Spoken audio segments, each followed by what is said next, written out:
things Randi at RandiRhodes.com. Go for launch. Speaking truth to power, The Randi Rhodes Show.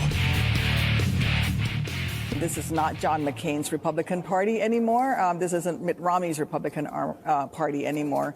The folks who have the courage to stand up to Donald Trump are gone. And even those who have real concerns are not willing to jeopardize their own political survival and are willing to jeopardize our nation's national security. And it's really sad to be here watching this vote happen. I just cast my no vote on the floor. And I voted for both of Trump's previous Secretary of Defense nominees in his previous term, but they were qualified to do the job. And Pete Hegseth is by far unqualified to do this job, and they're just falling in line for him. It's really sad. It's very scary, actually, to think that Pete Hegseth, who did a couple of not-for-profit veterans organizations, was in charge of and ran them into financial ruin, not once but twice. And now he's got $1 trillion budget and 3 million people who answer to him and his whims and his, but if something should happen at 3 o'clock in the morning and he answers the phone, we could actually, I don't know, bomb Curacao. I don't know. I honestly don't know. I have no earthly idea like how completely incapacitated he gets. I will say Elizabeth Warren was telling us the kind of drunk he is, and he's the kind of drunk that gets so drunk that he pees on the hotel, outside in the on the side of the wall. This is who he is, and this is now our Secretary of Defense, who promised, by the way, that if we made him SecDef, he would forego the drinking. So I don't know. Is he going to go to rehab? Is he going to go to a 12-step? Is he going to be in a church basement, say, hi, my name is Pete Hegseth, and I'm the Secretary of Defense, and I'm an alcoholic? I don't know. I don't know. But, just saying, Secretary of Defense Pete Hegseth, I think it makes China giddy as they look to Taiwan. Do you know what I mean? Like, they asked him all kinds of questions. And it was really sad? Beyond that, he actually came down to a 50-50. Oh, and I honestly, this view that I had on Friday about what was going to happen Friday night, oh, God, chef's kiss, that's me. That's me.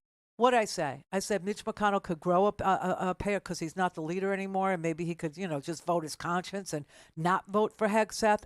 He was a no. So we had Collins, Murkowski, and McConnell. But I told you, that's we needed one more because JD was going to be hauled in to break the tie.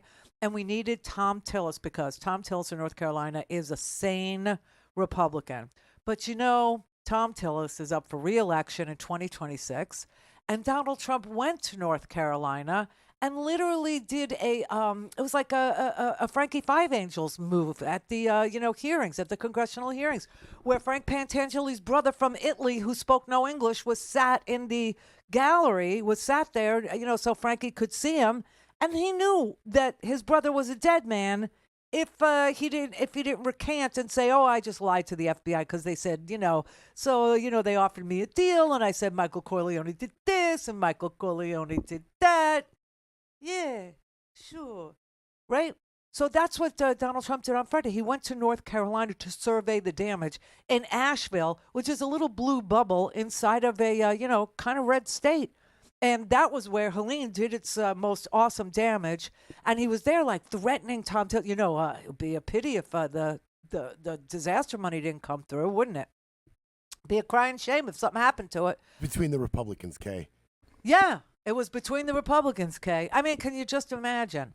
Melania on her sour face going, I just need to ask one question about Christmas. No, one question about your business. Just this once, Donald.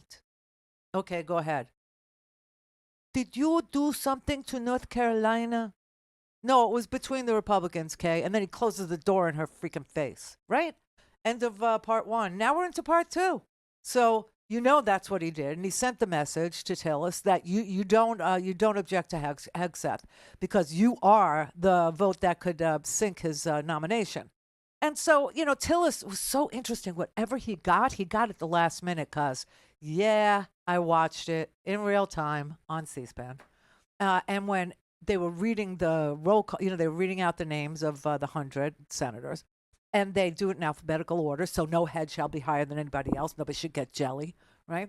And they went through the M's, and they skipped over the MC. They skipped over McConnell, MC McConnell, and DJ Tillis. Yeah, they skipped over him, and then they got to the T's, and they didn't call Tillis either. Something was going on in the back room somewhere that was,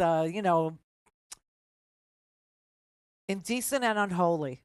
You know what I'm saying? It was something awful. But Tillis got whatever he got at the last possible minute because McConnell voted no. And then at the very end, the close of the vote, Tillis voted yes. And that's when they had to haul in J.D. Vance, and J.D. had to come in. And we have never had a Secretary of Defense who was confirmed with a tie-breaking vote. I think there's only one cabinet nominee that ever had a tie-breaking vote cast. And I think that it was Betsy DeVos for Donald Trump's education secretary. I think it was her. I'm not sure, but, I didn't want to go through the whole history of it. But it was really deal-making. I mean, there was something going on, something evil and unholy, because this experiment that's been going on for 250 years has all got to end. Or something. And so they ended it. They put this guy who has never been in charge of more than a platoon, which is great. I was leader of my squadron. Okay, I was. I got awards for being most outstanding woman in the Air Force. Okay, I get it. It's nice. It still doesn't qualify me to be Secretary of Defense. Okay, not even for the Kansas City Chiefs, let alone the U.S. military. Okay. It's really sad, and it's sickening that this is all happening in an effort to destroy our prowess around the world, to put into the hearts of people who wish us ill, like of Vladimir Putin, the idea that America can't fight back, won't fight back, doesn't fight back. Anything that happens because Donald Trump wants it to happen, and there's no. I mean, he doesn't want any wars. He doesn't want to intervene in Ukraine. He doesn't want to intervene in Gaza. He does. In fact, this weekend, I don't know if you heard him say this. Oh, this was the most disgusting thing I ever heard anybody in modern times say. And you know what today is? Just so you know, today is the 80th anniversary. I don't know why we call it an anniversary. Let's call it the 80th memorial of the liberation of Auschwitz in southern Poland, a concentration camp. I mean, it's a horrible, horrible thing to have to even go down memory lane and remember that, but you have to remember that. You have to. And then I hear the President of the United States currently say about the people of Gaza, and don't say I didn't tell you so, that he wants ethnic cleansing. He wants them gone. He wants the last remaining 1.5, 2 million Gazans. Why don't they just go to other countries, and then we can clean the whole place out? Wow. Don't have time to listen to the live show?